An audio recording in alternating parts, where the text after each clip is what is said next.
Hello दोस्तों, स्वागत है आप सभी लोगों का राजस्थान एकेडमी पर। मैं प्रवीण सिंह आप सभी लोगों के साथ में इस वीडियो के अंदर बात करने वाला हूं सेकंड ग्रेड मैथ्स के अंतर्गत जो आप लोगों के senior and senior secondary level का यानी 10th और 12th लेवल का एक टॉपिक दे रखा है वेक्टर, उसके बारे में। और इसके बारे में मैं कल जो है आप लोगों को इंट्रोडक्शन दे चुका था। आज हम इस वीडियो के अंदर जो है आपका डॉट प्रोडक्ट, क्रॉस प्रोडक्ट, उसकी प्रॉपर्टीज, स्केलर ट्रिपल प्रोडक्ट और वेक्टर ट्रिपल प्रोडक्ट यानी कि पूरा का पूरा ये जो टॉपिक है इसको हम कंप्लीट कर देंगे। समझ में आ गई बात? तो आज जो है आप लोग मैराथन क्लास देखने वाले हैं, इसलिए जल्दी से जो है अपनी कॉपी, पेन, किताब जो भी है सब लेकर के बैठ जाइए और जल्दी से जो है नोट करना स्टार्ट करिएगा। उससे पहले जो हमने पढ़ चुके हैं उसको एक बार रिवाइज करते हैं। वेक्टर का मतलब क्या होता है? वेक्टर का मतलब होता है दोस्तों ऐसा फिजिकल क्वांटिटी जिसके पास मैग्नीट्यूड हो, डायरेक्शन हो और साथ ही साथ वो जो है लॉ ऑफ वेक्टर अलजेब्रा जो है उनको फॉलो करता हो, उसको आप कहेंगे क्या? वेक्टर। समझ में आ गई बात? वेक्टर को रिप्रेजेंट कैसे किया जाता है? तो आप जो भी फिजिकल क्वांटिटी है उसका जो भी साइन है उसके ऊपर आप लगा दोगे एरो। ये जो एरो होगा इसकी लेंथ से पता चलेगा कि इस वेक्टर का मैग्नीट्यूड कितना है। और इस एरो का जो नुकीला या फिर आप ये कह सकते हैं जो एरो वाला साइन है उसको तो कहते हैं टर्मिनल पॉइंट या फिर हेड, और जो एंड वाला पॉइंट है जहां से ये स्टार्ट हुआ है डॉट है उसको कहते हैं इनिशियल पॉइंट या फिर टेल। समझ में आ गई बात? जीरो वेक्टर क्या होता है? तो a vector whose terminal and initial point coincide यानी कि जिसका टर्मिनल पॉइंट और आपका इनिशियल पॉइंट दोनों के दोनों सेम हो तो आप उसको जो है क्या कहेंगे? जीरो वेक्टर कहेंगे। और जीरो वेक्टर की जो लेंथ होती है वो होती है जीरो। ठीक है, इस वेक्टर जीरो वेक्टर को किसी भी वेक्टर के साथ ऐड करें चाहे घटाएं उससे कोई फर्क नहीं पड़ता है। जीरो वेक्टर की डायरेक्शन कैसी होती है? आर्बिट्री, यानी कि कोई भी फिक्स डायरेक्शन नहीं है। जिस डायरेक्शन के साथ जिस भी वेक्टर के साथ ऐड किया जा रहा है या घटाया जा रहा है उसी के सेम डायरेक्शन में ही चला जाएगा। ठीक। यूनिट वेक्टर क्या होता है? यूनिट वेक्टर को रिप्रेजेंट करने का सबसे पहले तरीका है कि जो फिजिकल क्वांटिटी है उसके साइन के ऊपर आप कैप लगाओगे, इसको कहते हैं कैप। समझ में आ गई बात? ये क्या है? हमारा कैप है। और ये फाइंड आउट कैसे करते हैं? तो किसी भी वेक्टर का अगर आपको क्या निकालना है? यूनिट वेक्टर, तो आप क्या करेंगे? उस वेक्टर के अंदर उस वेक्टर के मैग्नीट्यूड का डिवाइड कर देंगे तो आपको मिलेगा उस वेक्टर का यूनिट वेक्टर। और इस यूनिट वेक्टर का जो मैग्नीट्यूड होगा वो होता है 1। ठीक है, चलिए। इक्वल वेक्टर, तो two vectors a and b are said to be equal if they have same magnitude and same direction and it represent a physical quantity. यानी ए और बी दो ऐसे वेक्टर हैं जो एक फिजिकल क्वांटिटी को represent कर रहे हो, साथ ही साथ इनका मैग्नीट्यूड और डायरेक्शन जो है सेम है, तब आप उसे इक्वल वेक्टर कहते हैं। कोलिनियर वेक्टर, तो two vectors are said to be collinear if their directed line segment are parallel to with respect their directions. मतलब कि आपके पास दो जो है 2, 3, 4 कितने भी वेक्टर्स हैं, उन वेक्टर्स की अगर जो है डायरेक्शन है वो सेम है, क्या है? डायरेक्शन ओनली सेम है, तब आप जो है उन वेक्टर्स को आपस में एक दूसरे के रेस्पेक्ट में आप क्या कहोगे? पैरेलल कहोगे। समझ में आ गई बात? तो ये देख लो, और सॉरी ये पैरेलल है और पैरेलल है, और ये जो है दोस्तों आपके एक ही डायरेक्शन की और सेगमेंट, मतलब देखो लाइन सेगमेंट जो होगा वो एक ही डायरेक्शन की और डायरेक्टेड है, तो इन तीनों के तीनों जो आपके वेक्टर्स हैं इनको हम कह देंगे क्या? Collinear vector. समझ में आ गई बात? डायरेक्शन सेम मतलब पैरेलल, और अगर आपके जो है वो वेक्टर एक ही डायरेक्शन की और है, पैरेलल नहीं होकर के अलग अलग मतलब है, तब भी आप उनको जो है तीनों के तीनों वेक्टर को फिर क्या कह दोगे भाई? कोलिनियर, क्योंकि ये एक ही डायरेक्शन में डायरेक्टेड है। चलिए, फिर मैंने बताया था एक नोट पॉइंट कि ए बराबर अगर के टाइम्स ऑफ बी वेक्टर है तब भी ये जो है एक दूसरे के क्या है? कोलिनियर है, क्योंकि ए और बी क्या हो जाएंगे? एक दूसरे के पैरेलल, और पैरेलल है तो फिर ये कोलिनियर। ठीक। फिर आपको मैंने बताया कि x plus A plus Y plus B vector है वो 0 अगर दे रखा है तो आपका ऑब्वियस सी बात है कि x और y इक्वल टू 0 होगा। अगर वो 0 नहीं हो रहा है तो फिर ये जो है एक दूसरे के रेस्पेक्ट में क्या होंगे दोस्तों? जो है आपके कोलिनियर होंगे या फिर आप कह सकते हो पैरेलल होंगे। क्यों? क्योंकि y अपॉन एक्स जो एक के होगा भाई, फिक्स कांस्टेंट होगा, और कांस्टेंट का मल्टीप्लाई बी वेक्टर से कर रहे हैं, मतलब ए वेक्टर इक्वल टू के टाइम्स ऑफ बी वेक्टर, तो फिर वो तो क्या हो जाएंगे? आपके क्या हो जाएंगे? कोलिनियर। ठीक है, चलिए। फिर मैंने आपको बताया था आगे क्या? Position vector. तो जो वेक्टर दे रखा है उसको आप जब निर्देशांक यानी x, y में रिप्रेजेंट करते हो तो उसको कहते हो निर्देशांक। लेकिन उससे भी तो स्थिति ही पता चलती है। अगर उसी एक्स वाई को आप वेक्टर के फॉर्म में लिख दो यानी एक्स आई कैप प्लस वाई जे कैप, तो जो ये वेक्टर फॉर्म में एक इक्वेशन बन गई उसको आप कहते हैं उस वेक्टर का पोजीशन वेक्टर। समझ में आ गई बात? ठीक है। फिर रिप्रेजेंटेशन ऑफ पोजीशन वेक्टर, तो ये P एक वेक्टर दे रखा था एक्स वाई जेड में, तो हमने पोजीशन वेक्टर अगर लिखना है तो हम क्या करेंगे, एक्स आई कैप प्लस वाई जे कैप प्लस जेड के कैप। ठीक है, चलिए। फिर मैंने आपको बताए थे सेक्शन फॉर्मूला, यानी एक लाइन को जो है कोई भी एक बिंदु होगा वो या तो इंटरनली डिवाइड करेगा या फिर एक्सटर्नली डिवाइड करेगा। ठीक है, अगर इंटरनली डिवाइड कर रहा है तो वो पॉइंट जो है, जो भी बिंदु उसको डिवाइड कर रहा है उसके निर्देशांक यानी उसका पोजीशन वेक्टर क्या होगा, तो वो कैसे निकलेगा, आप क्या करोगे, किस रेशियो में डिवाइड कर रहा है उस रेशियो का क्रॉस मल्टीप्लाई कर दोगे, m का मल्टीप्लाई b से, n का मल्टीप्लाई a से और m प्लस n करके डिवाइड कर दोगे। अब जो है हम बात करेंगे आगे एक्सटर्नल डिवीजन के बारे में, यानी कि अगर वो पॉइंट जो है लाइन के बाहर हो। कैसे, देखिए, जैसे कि यहाँ देखो क्या था, P पॉइंट अंदर की ओर था, तो पहले आप लिखिए एक्सटर्नल डिवीजन, एक्सटर्नल डिवीजन। ठीक है, एक्सटर्नल डिवीजन का मतलब क्या है, तो एक्सटर्नल डिवीजन का मतलब है ये कोई दो पॉइंट है, ये है A और ये है B, इनके पोजीशन वेक्टर इसका हो जाएगा A वेक्टर, इसका पोजीशन वेक्टर है B वेक्टर, और इन दोनों को कोई एक बाहर की ओर बिंदु है, यहाँ एक पॉइंट उपस्थित है, इस पॉइंट ये जो P है ये बाहर है, और ये इन दोनों को किस रेशियो में डिवाइड कर रहा है, तो ये इन दोनों को, ये तो सपोज करिए कि n भाग है और ये भाग जो है वो आपका m है। समझ में आ गई बात? तो ये जो है एक्सटर्नल डिवीजन हो जाएगा। अब ये जो एक्सटर्नल डिवीजन है इसके बारे में हम बात करते हैं।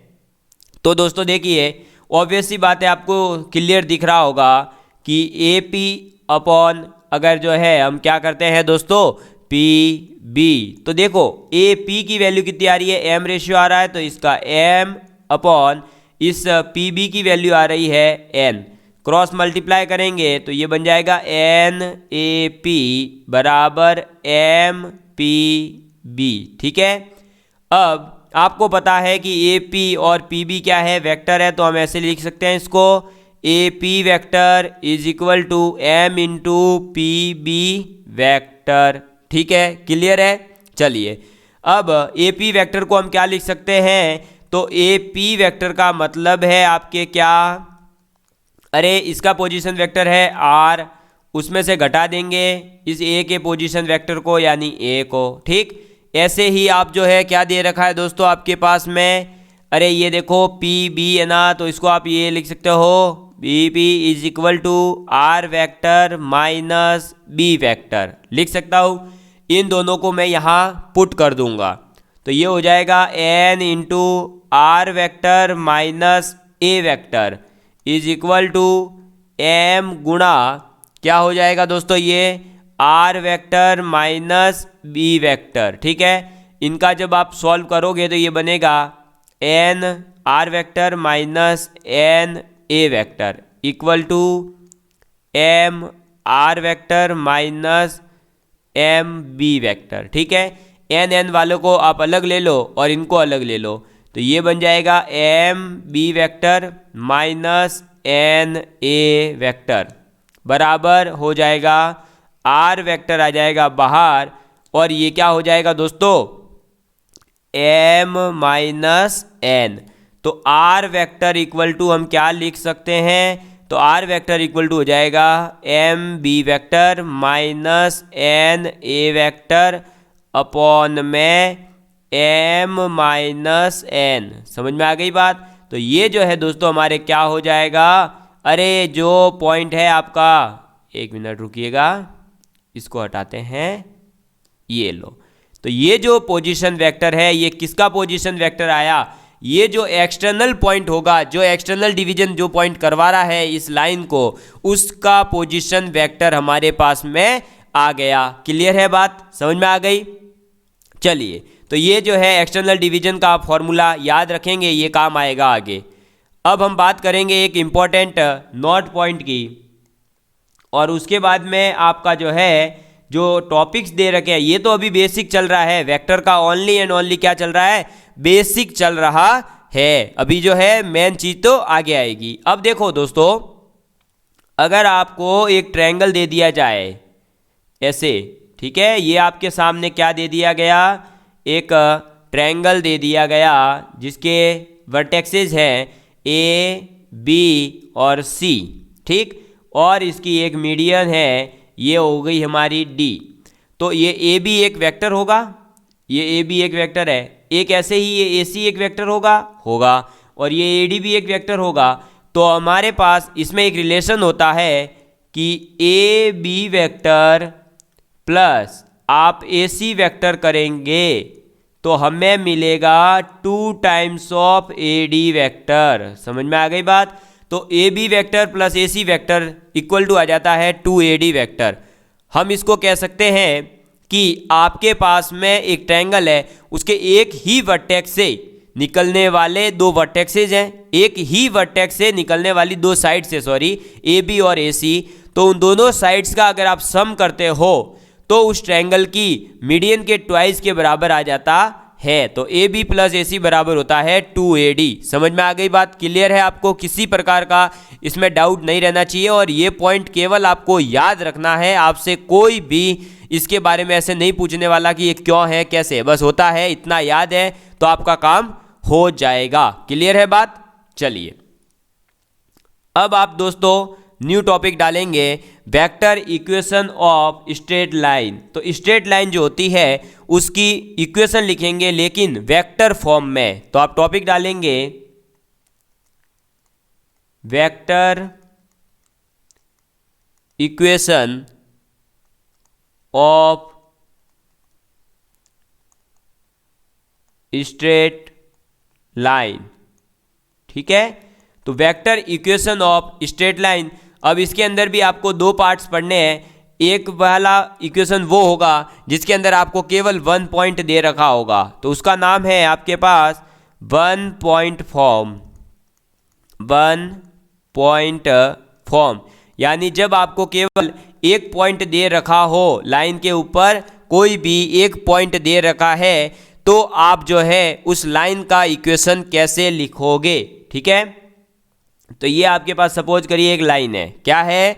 एक लाइन है, इसके ऊपर ये जो पॉइंट है यहाँ से पास हो रही है। ठीक है, इस ए पॉइंट से जो है वो पास हो रही है, और मान लीजिए इस एल लाइन के पैरेलल में एक और लाइन है या एक वेक्टर है जो कि है बी वेक्टर। ठीक है, पैरेलल में भाई कोई ना कोई तो होगा वेक्टर, तो हमने मान लिया इसके पैरेलल में एक बी वेक्टर है। तो अब दोस्तों देखिए, अगर आपको इस लाइन का आपको जो है इक्वेशन लिखना है, तो आप इस लाइन की इक्वेशन लिखेंगे आर वेक्टर, जो इस लाइन का वेक्टर होगा, इस लाइन का पोजीशन वेक्टर होगा, तो R vector is equal to होगा आपके A vector plus lambda times of B vector.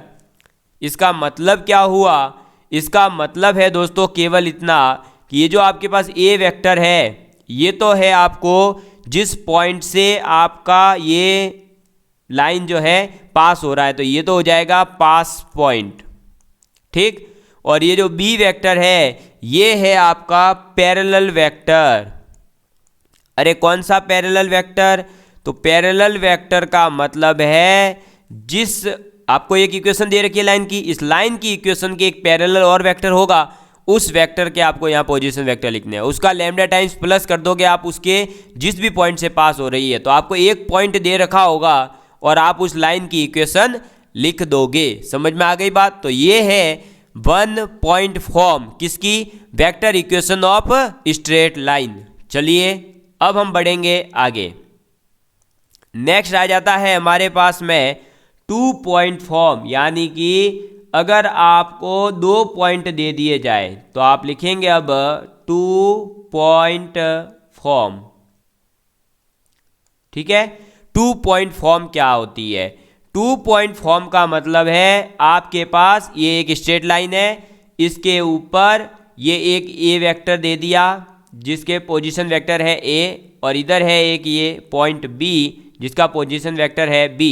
ये है लाइन एल। ठीक है, तो आपको इस लाइन का अब जो है क्या लिखना है, इक्वेशन लिखना है। तो इस लाइन का जो इक्वेशन होगा दोस्तों वो हो जाएगा एल, इस लाइन की इक्वेशन हो जाएगी r vector is equal to a vector plus lambda आएगा ही आएगा, और यहाँ केवल फर्क इतना पड़ेगा कि B vector minus A vector हो जाएगा। क्यों? अरे वहाँ पीछे पैरेलल वेक्टर दे रखा था ना, तो अगर हम पैरेलल वेक्टर यूज करें या इसके माइनस में से इसको करके निकालें, आएगा तो आखिर में वेक्टर ही। तो यहाँ भी बी माइनस ए वेक्टर आ रहा है और कुछ नहीं है। समझ में आ गई बात? तो अगर आपको 1 पॉइंट फॉर्म और 2 पॉइंट फॉर्म में डिफरेंस पूछे तो केवल क्या है, मतलब आपको पता होना चाहिए कि फर्स्ट फॉर्म में तो क्या हो रहा था, जो पैरेलल वेक्टर है वो एज इट इज आ रहा था। दूसरे वाले में क्या आ रहा है कि दोनों बिंदुओं का जो पोजीशन वेक्टर है उसका डिफरेंस आ जाता है और कुछ भी नहीं करना है। समझ में आ गई बात? ठीक है, क्लियर है आपको? चलिए अब हम दोस्तों जो है आपके डॉट प्रोडक्ट क्या होता है, क्रॉस प्रोडक्ट क्या होता है, उसके बारे में बात करते हैं। ठीक है, तो चलिए अब बात करेंगे हम सबसे पहले डॉट प्रोडक्ट के बारे में, और उसकी जो भी प्रॉपर्टीज है, उसके प्रोजेक्शन वगैरह सब चीज़ें मैं जो है आप लोगों को क्लियर करने वाला हूं। तो आप लिखेंगे दोस्तों topic scalar product, scalar product, या आप स्केलर प्रोडक्ट को ही क्या कहते हो, तो डॉट प्रोडक्ट। क्या कहते हो? Dot product. ठीक है, चलिए तो स्केलर प्रोडक्ट या डॉट प्रोडक्ट होता क्या है? तो स्केलर प्रोडक्ट का मतलब केवल इतना है कि आपके पास दो नॉन जीरो वेक्टर है, ये ए वेक्टर एंड बी वेक्टर, ये दो वेक्टर्स है आपके पास में, जो दोस्तों क्या होंगे, अब नॉन जीरो होने चाहिए सबसे पहले तो ये। तो ए and B two non zero vector. कैसे वेक्टर है ये? Non zero vector. समझ में आ गई बात? क्लियर है? ठीक है, अब ये नॉन जीरो वेक्टर है और डॉट प्रोडक्ट का मतलब है कि ए डॉट बी वेक्टर, इसकी वैल्यू निकालोगे तो आ जाएगा ए वेक्टर का मैग्नीट्यूड और इधर आ जाएगा बी वेक्टर का मैग्नीट्यूड और कॉस थीटा। बस ये है आप लोगों के डॉट प्रोडक्ट का मतलब, और जिसको ये याद है डॉट प्रोडक्ट की हर प्रॉपर्टी क्लियर हो जाएगी। ठीक है, यहाँ पर ये जो थीटा है, ये थीटा है क्या? तो ये थीटा है ए और बी के बीच का एंगल, और इसकी वैल्यू 0 से लेकर पाई के बीच में होगी। ठीक है, समझ में आ गई बात? तो आपको डायग्राम भी बनाकर दिखा देता हूँ ताकि आप लोगों को किसी प्रकार का कोई डाउट नहीं रहे। ये है आपका ए वेक्टर, ये है आपका बी वेक्टर, और इन दोनों के बीच में एंगल है थीटा। क्या है? एंगल है आपका थीटा। तो बस यही आपको लिखना है और यही चीज़ आपको पता होनी चाहिए। अब मैं जो है आप लोगों को यहाँ अलग अलग केस लिखवा रहा हूँ, तो आप लिखेंगे if A vector and B vector two non zero vector, two non zero vector. ठीक है, ए and B two non zero vectors, then अब इसके अलग अलग जो है मैं आपको केस बता देता हूँ। जैसे पहला केस है कि आपका A vector dot B vector greater than 0 होगा। ठीक है, ये ग्रेटर देन 0 कब होगा? जब आपका थीटा बिलोंग करे किस में दोस्तों? तो 0 से लेकर पाई बाय 2 के बीच। ठीक है, ये आपका ए डॉट बी वेक्टर जो है वो 0 होगा। कब? अरे ये 0 तब होगा जब आपका थीटा जो है एग्जैक्ट क्या हो जाए दोस्तों? Pi by 2। ठीक है, चलिए नेक्स्ट थर्ड केस है ए डॉट बी वेक्टर आपका जो है लेस देन 0 होगा। कब? जब आपका थीटा बिलोंग करता हो किसमें? अरे π/2 से लेकर पाई के बीच में। क्लियर है? समझ में आ गई बात? ठीक है, चलिए तो आप इसको नोट डाउन कर लेना। हम बढ़ते हैं आगे।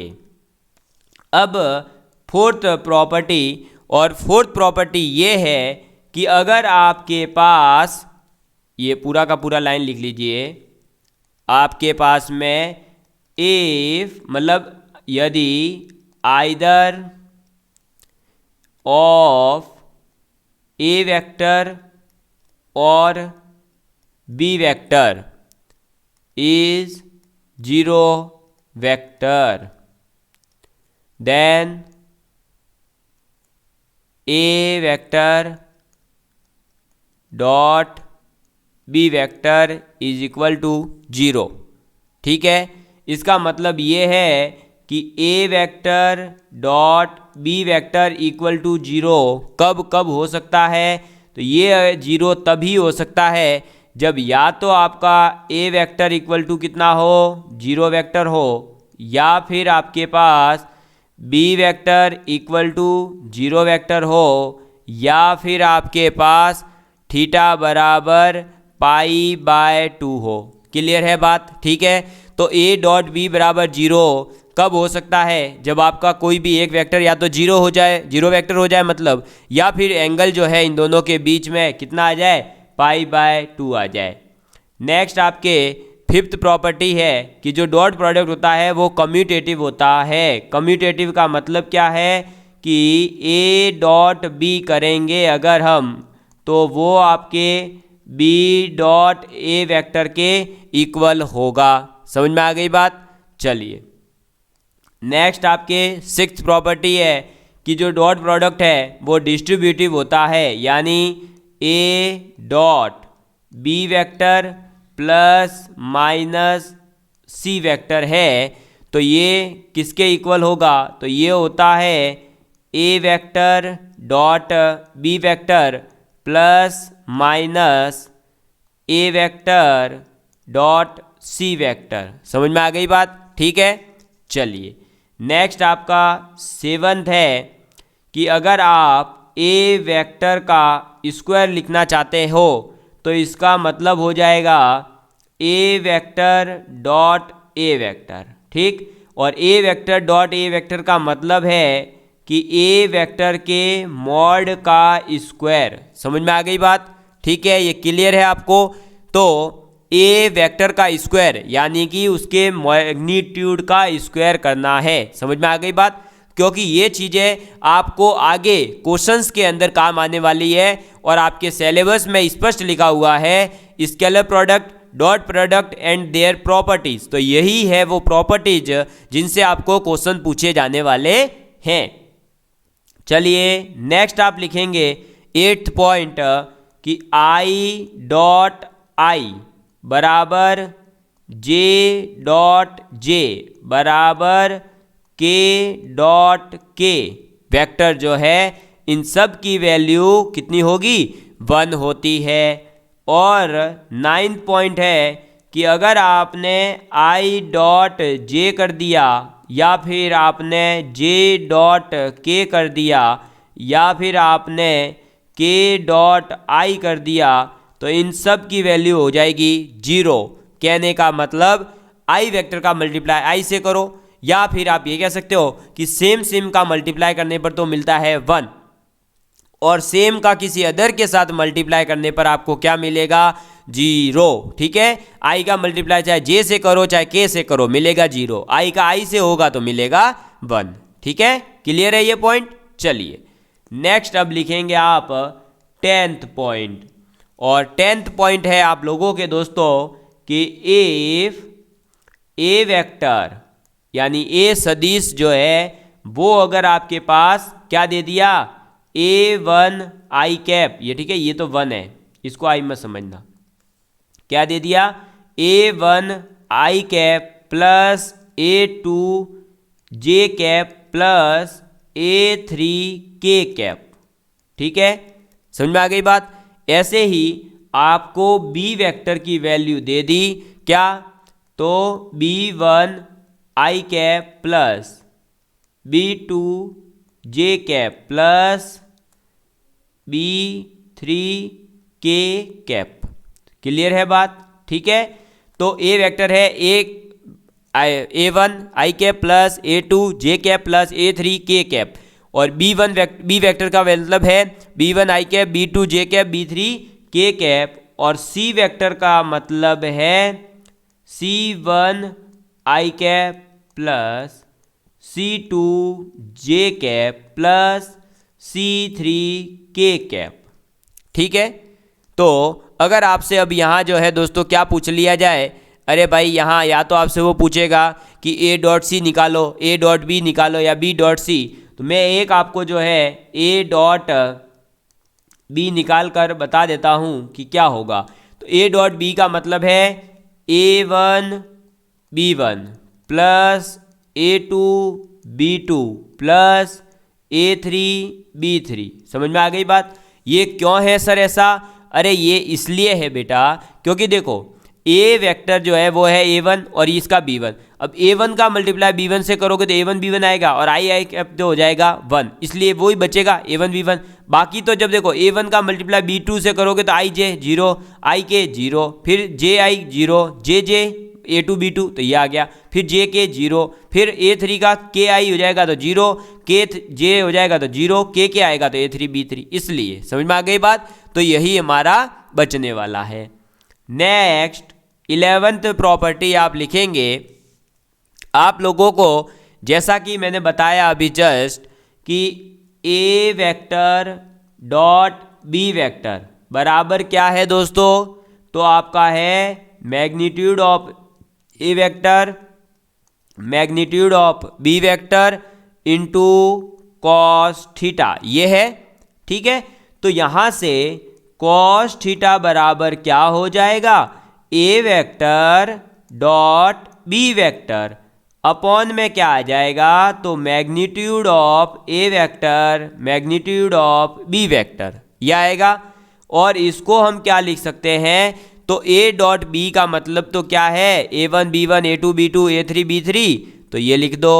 तो a1 b1 plus a2 b2 plus a3 b3।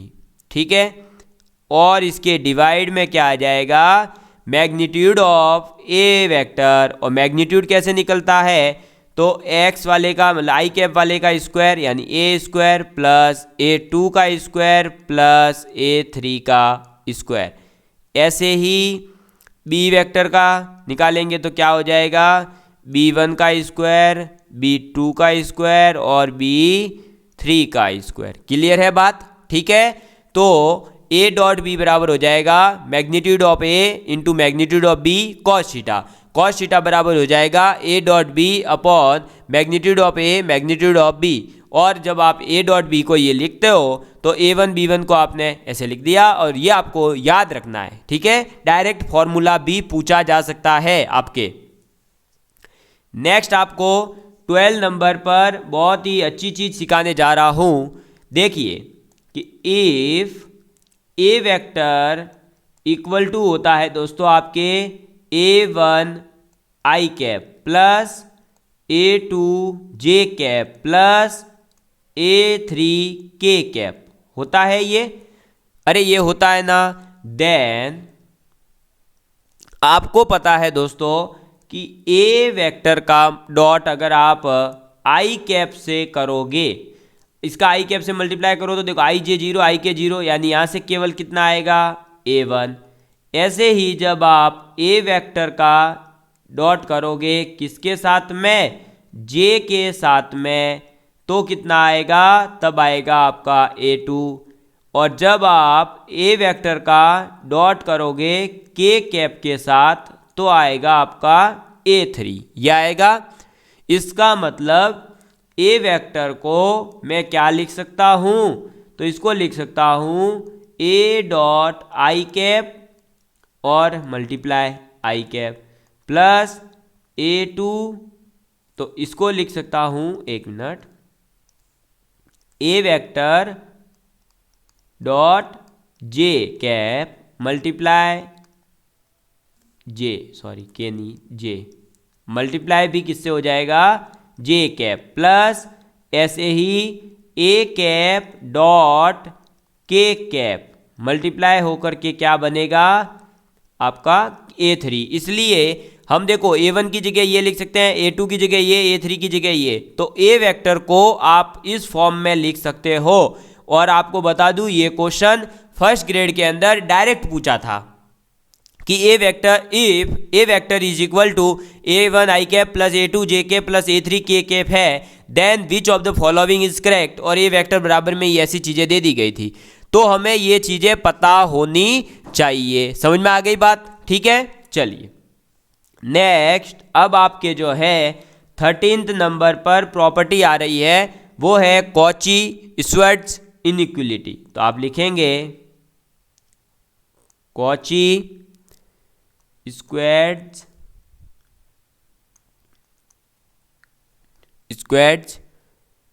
Inequality, ठीक है, इनइक्वलिटी। तो ये क्या है? अरे ये नाम से हमें कोई मतलब नहीं है, हमें ये याद रखना है कि मैग्नीट्यूड ऑफ ए वेक्टर गुणा मैग्नीट्यूड ऑफ बी वेक्टर का नेगेटिव जो होता है वो लेस देन इक्वल टू होता है ए डॉट बी वेक्टर से, और ए डॉट बी वेक्टर जो है वो लेस देन होता है ए वेक्टर के मैग्नीट्यूड गुणा बी वेक्टर के मैग्नीट्यूड से। कहने का मतलब केवल इतना है दोस्तों कि अगर आपके पास में दो वेक्टर है, क्या है दोस्तों, दो वेक्टर है, तो उसका जो डॉट प्रोडक्ट होगा उसकी मैक्सिमम वैल्यू क्या हो सकती है, उसकी मैक्सिमम वैल्यू क्या हो सकती है? तो उसकी मैक्सिमम वैल्यू तो हो जाएगी दोस्तों आपके क्या, अरे भाई उसकी मैक्सिमम वैल्यू तो क्या हो जाएगी, उसकी मैक्सिमम वैल्यू तो होगी ए वेक्टर का मैग्नीट्यूड गुणा बी वेक्टर का मैग्नीट्यूड, और उसकी मिनिमम वैल्यू क्या होगी, तो माइनस साइन के साथ में ए वेक्टर और बी वेक्टर के मल्टीप्लाई। समझ में आ गई बात, क्लियर है, ठीक है। बस यही चीज़ें जो है आपसे अगर डायरेक्ट पूछ ले भाई इसकी मैक्सिमम और मिनिमम वैल्यू क्या होती है, तो आप कैसे बताओगे, तो निकाल सकते हो अब, ठीक है। बस तो ये चीज़ याद रखना। अब हमें आगे सीखना है 14th नंबर पर बहुत ही अच्छा कॉन्सेप्ट है, और वो है प्रोजेक्शन। क्या? प्रोजेक्शन, जिससे क्वेश्चन कई बार पूछे गए हैं। तो आप लिखेंगे प्रोजेक्शन ऑफ ए वेक्टर किसके ऊपर, बी वेक्टर के ऊपर। यानी कि भाई प्रोजेक्शन तो किसी, देखो जो प्रोजेक्टर होता है वो अपना प्रोजेक्शन किसके ऊपर रिप्रेजेंट करता है, पर्दे के ऊपर। तो वैसे ही हमारे गणित के अंदर भी किसी भी वेक्टर का आप प्रोजेक्शन निकाल रहे हो तो वो किसके ऊपर प्रोजेक्ट करोगे, किसी न किसी दूसरे वेक्टर के ऊपर। तो ए वेक्टर का हम प्रोजेक्शन निकालना सीखेंगे बी वेक्टर के ऊपर। क्लियर है बात? चलिए, तो ए वेक्टर का हम प्रोजेक्शन निकालना सीखते हैं किसी अदर बी वेक्टर के ऊपर। प्रोजेक्शन का मतलब क्या है, तो आपको पता ही है कि किसी भी चीज को किसी दूसरे के ऊपर अध्यारोपित करना है या किसी दूसरे के ऊपर रिप्रेजेंट करना। जैसे देखिए आपको मैं डायग्राम से समझाता हूं, ये आपके पास ए वेक्टर है, ठीक, और ये मान लो कि ये कोई आपका जो है बी वेक्टर है, ठीक है। इस बी वेक्टर के ऊपर ही तो हम ए वेक्टर को प्रोजेक्ट कर रहे हैं, तो इसके बीच में एंगल है थीटा। इसका प्रोजेक्शन यानी कि ये कहाँ तक आ जाएगा, यहाँ तक, ये इसके ऊपर आ जाएगा। क्लियर है बात? तो ये हो गया एम बिंदु, ये हो गया ओ बिंदु, ठीक है। तो आपसे पूछ रहा है कि इस ओ एम का मतलब क्या है, ये इसके ऊपर ऐसे रखना है, अल्टीमेटली कहने का मतलब इसको आप घुमा कर इसके ऊपर ले आइए। तो हमें क्या निकालना है, ओ बी, और ये सॉरी ओ एम। तो ये जो ओ एम है इसको हम क्या कहेंगे, तो ओ एम इज कॉल्ड, यानी इसको कहेंगे called as projection, projection of A vector on B vector. समझ में आ गई बात? तो ए वेक्टर का प्रोजेक्शन बी वेक्टर के ऊपर, ये है हमारा ओ एम, ठीक है। तो इस ओ एम को मैं थोड़ा सा रंगीन कर देता हूं, ये लो, अब और अच्छे से दिख रहा होगा, क्लियर है? क्लियर है? चलिए तो बढ़ते हैं अब हम आगे की और। तो अब दोस्तों जो है हमने ये प्रोजेक्शन तो निकाल लिया कि हमें पता चल गया प्रोजेक्शन है क्या, लेकिन इस ओ एम की वैल्यू क्या होगी? तो इस ओ एम की वैल्यू होती है दोस्तों दोनों के दोनों वेक्टर का आप कर दोगे डॉट प्रोडक्ट। ठीक है, ये डायरेक्ट मैं फॉर्मूला लिखवा रहा हूँ, अब इसके डेरिवेशन से आपको कोई मतलब नहीं है। तो जिस वेक्टर का आप प्रोजेक्शन जिसके ऊपर कर रहे हो उन दोनों वेक्टर्स का आप कर दोगे डॉट प्रोडक्ट, और फिर उसके अंदर डिवाइड कर दोगे जिस वेक्टर के ऊपर आपने प्रोजेक्शन निकाला। हम किसके ऊपर निकाले? ऑन बी वेक्टर, तो बी वेक्टर का मैग्नीट्यूड। क्लियर है बात? समझ में आ गई बात? तो यही है हमारा प्रोजेक्शन निकालने का तरीका। आपको प्रोजेक्शन ऐसे ही निकालना है, जिस भी वेक्टर का निकाल रहे हो और जिसके ऊपर निकाल रहे हो दोनों का आप कर दोगे dot product.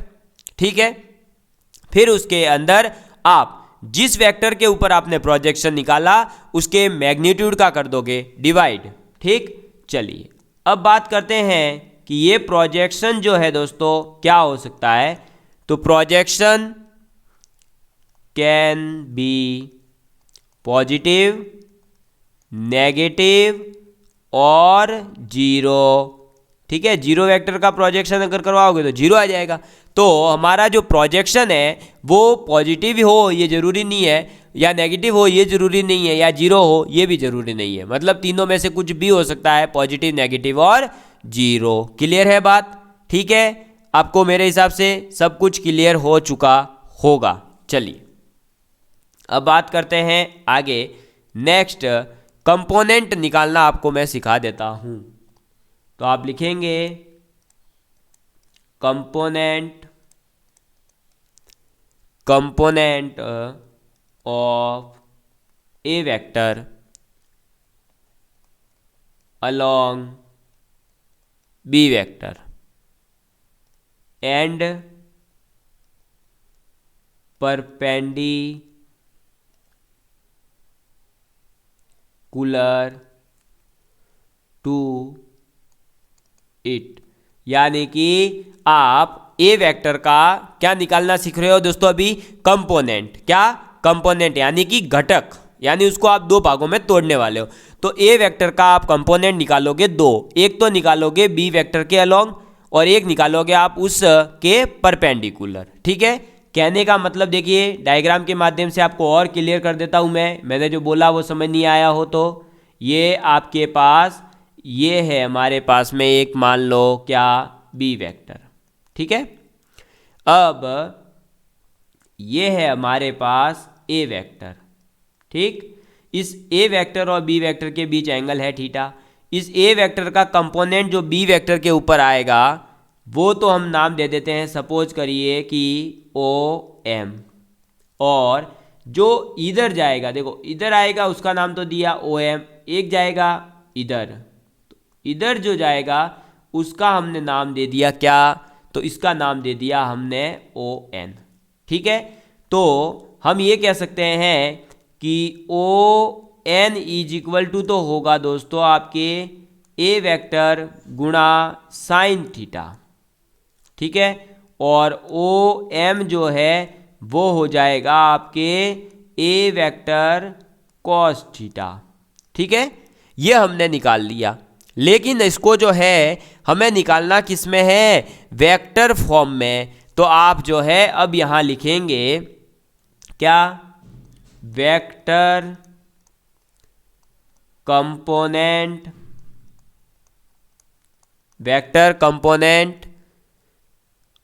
Along B vector, यानी बी वेक्टर के अलोंग जो है कंपोनेंट कितना होगा? तो वो हमने नाम दिया है ओ एम, और ओ एम को आप लिख सकते हो क्या दोस्तों? तो ओ एम को आप लिखोगे A vector dot B vector. क्या करोगे? A vector dot B vector upon में बी वेक्टर का मैग्नीट्यूड का स्क्वायर, और इस पूरे का आप मल्टीप्लाई कर दोगे किससे? बी कैप से। समझ में आ गई बात? ऐसे ही vector component along sorry vector component perpendicular to, ये परपेंडिकुलर का साइन है, ठीक है, perpendicular to B vector, B vector के परपेंडिकुलर अगर वेक्टर देखें तो वो हो जाएगा A vector minus A vector dot B vector upon B vector का मैग्नीट्यूड, ठीक है, और इधर आ जाएगा बी कैप। क्लियर है बात? ठीक है, समझ में आ चुका होगा, मुझे नहीं लगता है किसी प्रकार का डाउट होगा। ये इधर एक मिनट इधर स्क्वायर नहीं आएगा, ये यही आएगा, ठीक है। तो अगर आपसे बी वेक्टर के अलोंग पूछे तब तो आप क्या करोगे, दोनों वेक्टर्स का मल्टीप्लाई कर दोगे और मैग्नीट्यूड का डिवाइड कर दोगे और बी कैप लगा दोगे। अगर वेक्टर कंपोनेंट आपसे पूछे परपेंडिकुलर टू बी वेक्टर तो आप ए में से वेक्टर को माइनस कर दोगे। ये बी कैप कैसे निकलेगा, तो बी कैप बराबर क्या हो जाएगा दोस्तों, आप लोग जानते ही हैं, बी वेक्टर और डिवाइड कर दोगे आप बी वेक्टर के मैग्नीट्यूड से। क्लियर है, ये बात तो पता ही होगी। चलिए, तो ये जो है दोस्तों आपने प्रोजेक्शन और कंपोनेंट निकालना भी आपने सीख लिया है। समझ में आ गई बात? तो प्रोजेक्शन एंड कंपोनेंट कैसे निकालोगे और क्या होते हैं, ये चीज़ें आप लोगों के क्लियर हो चुकी है। समझ में आ गई बात है, ये समझ में भी आ चुकी होगी, किसी प्रकार का कोई डाउट नहीं होगा। चलिए बढ़ते हैं आगे। अब आप टॉपिक डालिएगा दोस्तों, नेक्स्ट हमारा लैग्रांजेस आइडेंटिटी। तो लैग्रांजेस आइडेंटिटी क्या है, तो लैग्रांजेस आइडेंटिटी, ठीक है। तो लैग्रांजेस आइडेंटिटी क्या हो जाएगी, तो लैग्रांजेस आइडेंटिटी जो है बहुत ही बेहतरीन एक प्रॉपर्टी है जो हमारे बहुत ही ज़्यादा काम आने वाली है, और वो है ए वेक्टर।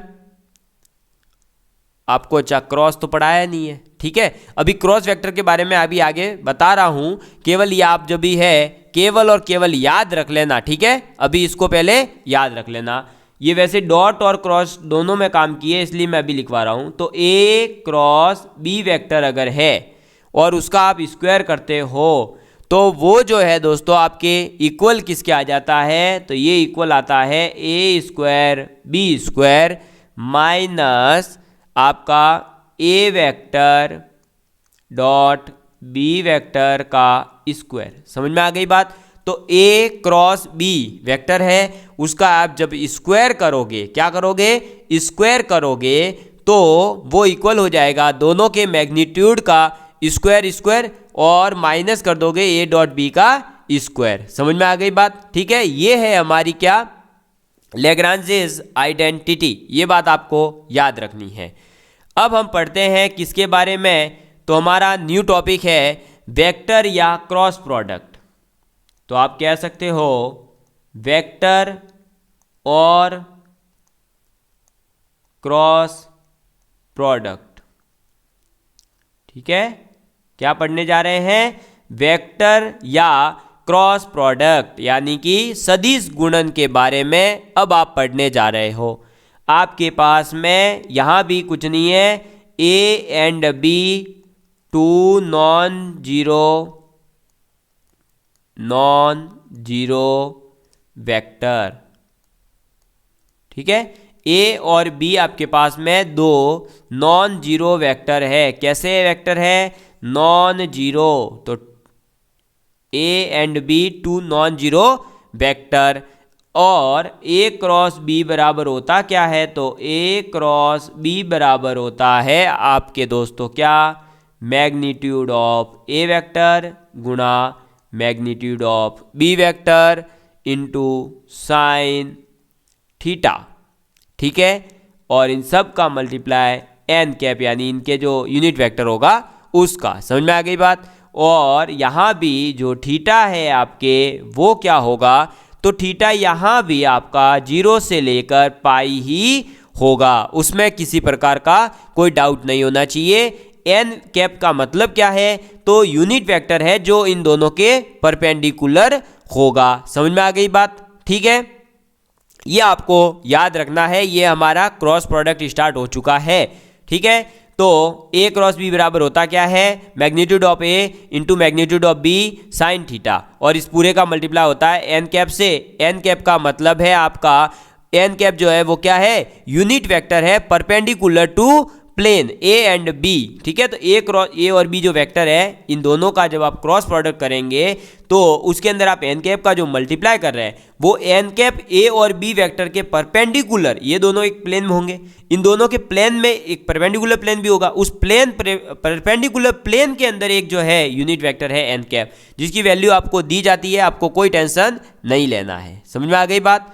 चलिए अब हम जो है इसकी भी प्रॉपर्टीज लिखना स्टार्ट कर देते हैं। तो अब आप लिखेंगे प्रॉपर्टीज ऑफ क्रॉस प्रोडक्ट। ठीक है, तो प्रॉपर्टीज ऑफ क्रॉस प्रोडक्ट यानी कि सदिश गुणन की कुछ जो है हम प्रॉपर्टी जानने वाले। जैसे कि पहली प्रॉपर्टी है कि अगर आपके पास ए वेक्टर क्रॉस बी वेक्टर आपने निकाला और उसकी वैल्यू आ गई 0, क्या आ गई 0, तो यहाँ से ये क्लियर हो जाएगा कि ए वेक्टर पैरेलल होगा बी वेक्टर के। ठीक है, समझ में आ गई बात? इसका मतलब क्या होगा कि ए वेक्टर बराबर हो जाएगा आपके lambda times of B vector. Clear है बात? ठीक, चलिए आगे बढ़ते हैं। नेक्स्ट सेकेंड पॉइंट है कि आपके पास में भाई ये 0 वेक्टर आ रहे हैं, तो इसका मतलब ये भी हो सकता है, देखो एक तो पैरेलल होगा, या फिर आप इसी के साथ यहीं पर लिख लीजिए, ये तो हुई फर्स्ट कंडीशन। सेकेंड कंडीशन ये भी हो सकती है कि ए वेक्टर और बी वेक्टर यानी ए या बी दोनों में से कोई एक वेक्टर क्या आ जाए, 0 वेक्टर हो। समझ में आ गई बात? समझ में आ गई बात? तो पहला, दोनों एक दूसरे के पैरेलल हो सकते हैं, और दूसरा पॉइंट है कि दोनों में से कोई एक जो है वो 0 हो जाए। ठीक है, चलिए अब है नेक्स्ट आपके क्या, तो नेक्स्ट पॉइंट है A vector cross B vector आप करते हो तो इसकी वैल्यू जो है B vector cross A vector के इक्वल नहीं होती है।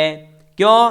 क्योंकि ए डॉट बी जो है, जब आप डॉट प्रोडक्ट कर रहे थे वो आपका कम्यूटेटिव होता है, लेकिन क्रॉस प्रोडक्ट या वेक्टर प्रोडक्ट जो है वो कम्यूटेटिव नहीं होता है। ये बात आपको याद रखनी है। और जबकि यहाँ तो क्या हो जाता है, यहाँ तो A vector cross B vector की जो वैल्यू है वो minus of B vector cross A vector होती है। क्लियर है बात? समझ में आ गई? लेकिन हाँ, यहाँ ये बात जरूर याद रखना कि आप अगर ए वेक्टर क्रॉस बी वेक्टर करते हैं और फिर इसका मैग्नीट्यूड निकालते हैं तो वो आपका magnitude B cross A vector के भी होगा। मतलब ए क्रॉस बी करो चाहे बी क्रॉस ए करो, मैग्नीट्यूड तो आ जाएगा इक्वल, लेकिन जब आप ए क्रॉस बी करोगे और बी क्रॉस ए करोगे तो दोनों ही बार जो वेक्टर मिलेगा आपको, वेक्टर प्रोडक्ट का नियम होता है वेक्टर वापस मिलेगा, और डॉट प्रोडक्ट का मतलब होता है आपको एक स्केलर क्वांटिटी मिल जाएगी। समझ में आ गई बात? तो जब आप ए क्रॉस बी करते हैं और जब आप बी क्रॉस ए करते हैं तो दोनों ही बार सेम आंसर नहीं आएगा, दोनों बार अलग अलग वेक्टर आने वाले हैं। क्लियर है बात? चलिए बढ़ते हैं अब हम आगे। तो नेक्स्ट जो है डिस्ट्रीब्यूटिव लॉ जो होता है उसके बारे में।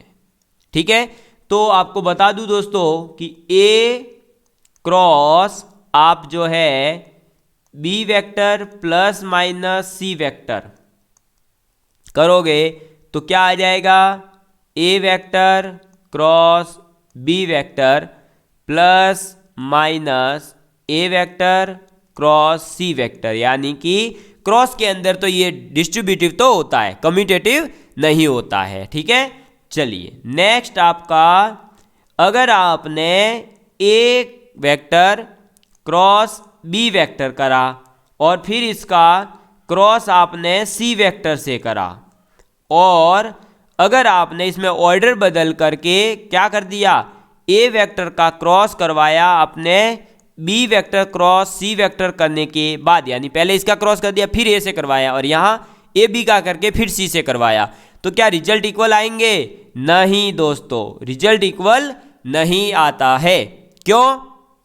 क्योंकि आपको पता है ए क्रॉस बी जो है वो तो इक्वल होता है minus of B cross A के, लेकिन यहाँ तो वापस से ए क्रॉस बी बनेगा, इसलिए तो वो जो है इक्वल नहीं होते हैं रिजल्ट। नेक्स्ट आपको याद रखना है कि जब आप आई क्रॉस आई करोगे या जे क्रॉस जे करोगे या के क्रॉस के करोगे तो हमेशा क्या आएगा, जीरो आएगा। क्लियर है बात, ठीक है। और इसमें मैं आपको ये तो याद रखना है, देखो जब सेम सेम का डॉट कर रहे थे तो 1 आ रहा था, लेकिन जब सेम सेम का क्रॉस करोगे तब 0 आएगा। और साथ ही साथ एक टैब जो है आप यहाँ याद रखना ट्रिक कि आई कैप जे कैप के कैप, ठीक है, ये रोटेशन में घूमते हैं। कैसे, देखिए अभी ये रोटेशन में ऐसे घूमेंगे, मैं बता रहा हूं कैसे घूमेंगे। देखिए ये है रोटेशन का मतलब, जब आप आई क्रॉस जे करोगे तो आपको मिलेगा के, ठीक है। देखो मैं यहां 1 2 लिख के बता रहा हूं, जब आप आई क्रॉस जे करोगे तो क्या मिलेगा, के, ठीक है। जब आप जे क्रॉस के करोगे, क्या करोगे, जे क्रॉस के, तो आपको मिलेगा आई कैप। और जब आप के क्रॉस आई करोगे तो आपको क्या मिलेगा, जे कैप। लेकिन आपने उल्टा कर दिया, यानी आई क्रॉस के कर दिया। क्या कर दिया, आई क्रॉस के, आपका थोड़ा दिमाग उल्टा चलता है और आपने आई क्रॉस के कर दिया तो फिर आप उल्टे आ रहे हो भाई। देखो आई जे के ये तो चलता है ऑर्डर में, अगर आपने जे आई के जे कर दिया या उल्टा जो है चल दिए तो क्या हो जाएगा, आई क्रॉस के करने पर फिर आपको मिलेगा माइनस जे कैप। ऐसे ही आप आई से के आगे थे, अब के क्रॉस जे करोगे, अगर के क्रॉस जे तो आपको माइनस आई कैप मिल जाएगा। और जब आप जे क्रॉस आई कैप कर दोगे तो माइनस के कैप मिल जाएगा। याद क्या रखोगे, अरे याद क्या रखोगे, याद यही रखना है कि जब आप क्रॉस प्रोडक्ट कर रहे हो तो जब सेम सेम का क्रॉस करोगे तो आंसर आएगा 0, और जब दूसरे से करोगे यानी आई क्रॉस जे करोगे तो आगे वाला के आ जाएगा, और जब जे क्रॉस के करोगे तो क्या हो जाएगा, आई कैप, यानी आगे से आगे चलता रहेगा। क्लियर है बात, समझ में आ गई बात, किसी प्रकार का कोई डाउट नहीं होगा मेरे हिसाब से आप लोगों के, ठीक है। चलिए तो बढ़े अब आगे की ओर, चलिए तो भाई बढ़ लेते हैं आगे की ओर, और तो क्या, सही है ना, बढ़ना तो पड़ेगा ही आगे, ठीक है। नेक्स्ट प्रॉपर्टी है आप लोगों के लिए दोस्तों, वो है ए क्रॉस, जैसे हमने ए डॉट बी की वैल्यू पीछे निकाली थी वैसे ही आप लोगों के ए क्रॉस बी की वैल्यू क्या होगी, ठीक है। तो आप लिखेंगे नेक्स्ट कौन सी प्रॉपर्टी आ जाएगी, 6th नंबर पर, और 6th नंबर पर प्रॉपर्टी है कि ए क्रॉस बी की वैल्यू क्या होगी। अगर आपको ए वेक्टर दे दिया जाए A1 आई कैप प्लस A2 जे कैप प्लस A3 के कैप, ठीक है। ऐसे ही बी वेक्टर बराबर आ जाए B1 आई कैप प्लस B2 जे कैप प्लस B3 के कैप, ठीक है। अब आपको अगर A क्रॉस बी वेक्टर अगर निकालना है तो क्या होगा, तो तब हो जाएगा आपके आई जे और के, ठीक है। और इसकी वैल्यू हो जाएगी आपके A1 A2 A3 B1 B2 B3। Clear है बात। तो A क्रॉस B की वैल्यू जैसे A डॉट B की क्या थी, A1 A2 B1 B2 A1 B1 A2 B2 A3 B3, ऐसे ही A क्रॉस B की वैल्यू जो होती है वो एक आपका ऐसे डिटर्मिनेंट आ जाता है, और फिर इसको आप जो सॉल्व करोगे आई कैप के लिए सॉल्व करोगे तो इस लाइन को मिटा दोगे, A2 A3, ये बन क्या पूरा एक्सप्रेशन क्या बनेगा, A3 B3 minus A2 B3 आई कैप, फिर ऐसे ही जे के लिए फिर के लिए, वो हम जब आगे सॉल्व करेंगे तो और अच्छे से क्लियर हो जाएगा। समझ में आ गई बात। चलिए नेक्स्ट हमारा 7th नंबर पर प्रॉपर्टी आता है दोस्तों कि इस A क्रॉस B के मैग्नीट्यूड का मतलब क्या होता है। मतलब A क्रॉस B अगर आप करते हो और उसका मैग्नीट्यूड जो होता है वो क्या होता है दोस्तों, ए बी साइन थीटा। तो जो ये ए बी साइन थीटा है इसका मतलब क्या है, इसका मतलब बेसिकली ज्योमेट्रिकल मीनिंग में देखें दोस्तों तो इसका मतलब होता है कि आपके पास एक पैरेललोग्राम है। ऐसा क्या है, पैरेललोग्राम। ठीक है, ये रहा पैरेललोग्राम। और इस पैरेललोग्राम का अगर एरिया निकालना है तो आप क्या करोगे, इसकी हाइट लोगे, ये h। ठीक है, और ये वेक्टर है आपका a, ये वेक्टर है आपका b, इन दोनों के बीच एंगल है थीटा। तो आप अगर इसका एरिया लिखोगे तो क्या लिखोगे, अरे भाई देखो इसको मैं ये लिख सकता हूँ A B A sine theta.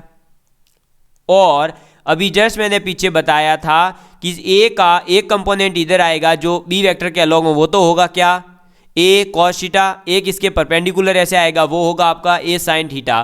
तो ए साइन थीटा बराबर क्या है, एच होगा। ए साइन थीटा बराबर एच होगा।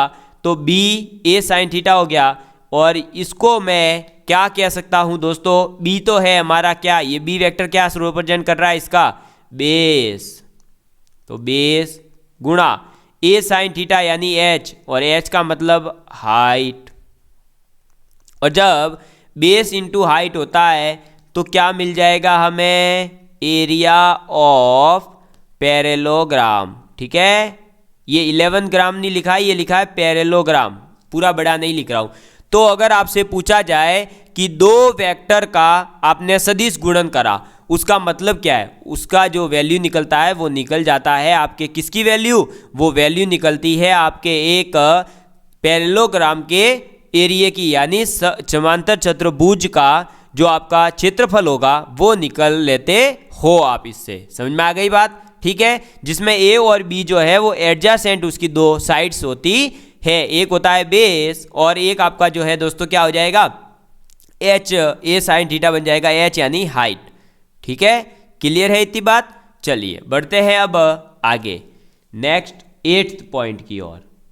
8th पॉइंट क्या कहता है, 8th पॉइंट कहता है दोस्तों कि आपके पास कोई ऐसा एक ट्रायंगल है। ठीक है, ये ट्रायंगल बना दिया हमने, ये लो भाई।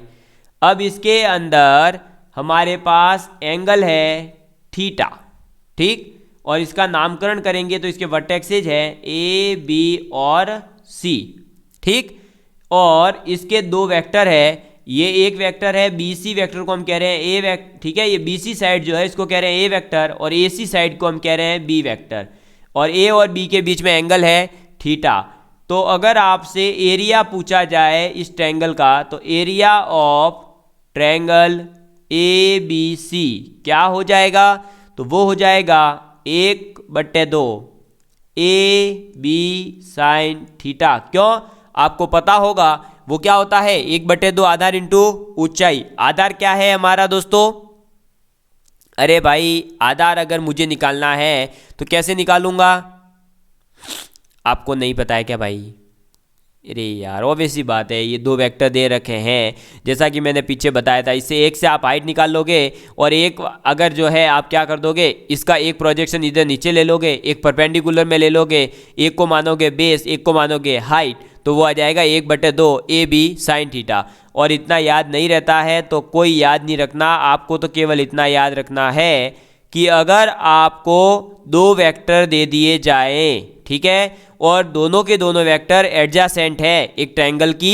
साइड्स के, तो आपसे पूछे कि इसका एरिया बता दो, तो आप उन दोनों वेक्टर का क्रॉस मल्टीप्लाई कर देना या क्रॉस प्रोडक्ट निकाल लेना और फिर उसका मैग्नीट्यूड निकालना और उसमें 2 का डिवाइड करना, आपको एरिया मिल जाएगा उस ट्रायंगल का। ठीक है, चलिए नेक्स्ट 9th पॉइंट।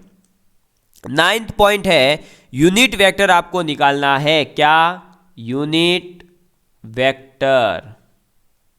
और यूनिट वेक्टर भी कैसा, एक तो परपेंडिकुलर टू प्लेन, एक तो प्लेन के परपेंडिकुलर है, और वो भी कैसा, जो दो आपके देखो plane containing A and B vector. तो जो भी पीछे एन वेक्टर आ रहा था ना, सबसे पहले देखो जब क्रॉस प्रोडक्ट करा था आपने, ये देखो ये रहा, ए क्रॉस बी बराबर होता है ए वेक्टर का मैग्नीट्यूड बी वेक्टर का मैग्नीट्यूड साइन थीटा और एन कैप। तो इस एन कैप की वैल्यू निकालना अब हम जो है सीख रहे हैं। तो यूनिट वेक्टर जो परपेंडिकुलर होगा किस प्लेन के, जिस प्लेन के अंदर ए और बी वेक्टर है, तो एन कैप बराबर हो जाएगा plus minus A vector cross B vector upon में A vector cross B vector का मैग्नीट्यूड। क्लियर है बात? ठीक है, तो एन कैप बराबर होता है plus minus A cross B upon में magnitude of A cross B vector. समझ में आ गई बात?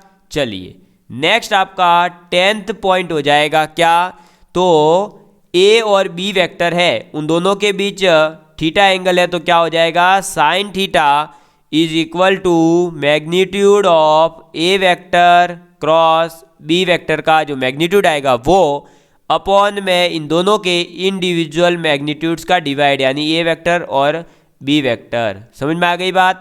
ठीक है, क्लियर है। अगर आप इसको रिप्रेजेंट करना चाहते हो तो ये ऐसे बन जाएगा आपका, ये हो जाएगा ए वेक्टर, ये हो जाएगा बी वेक्टर और इन दोनों के बीच में एंगल है थीटा।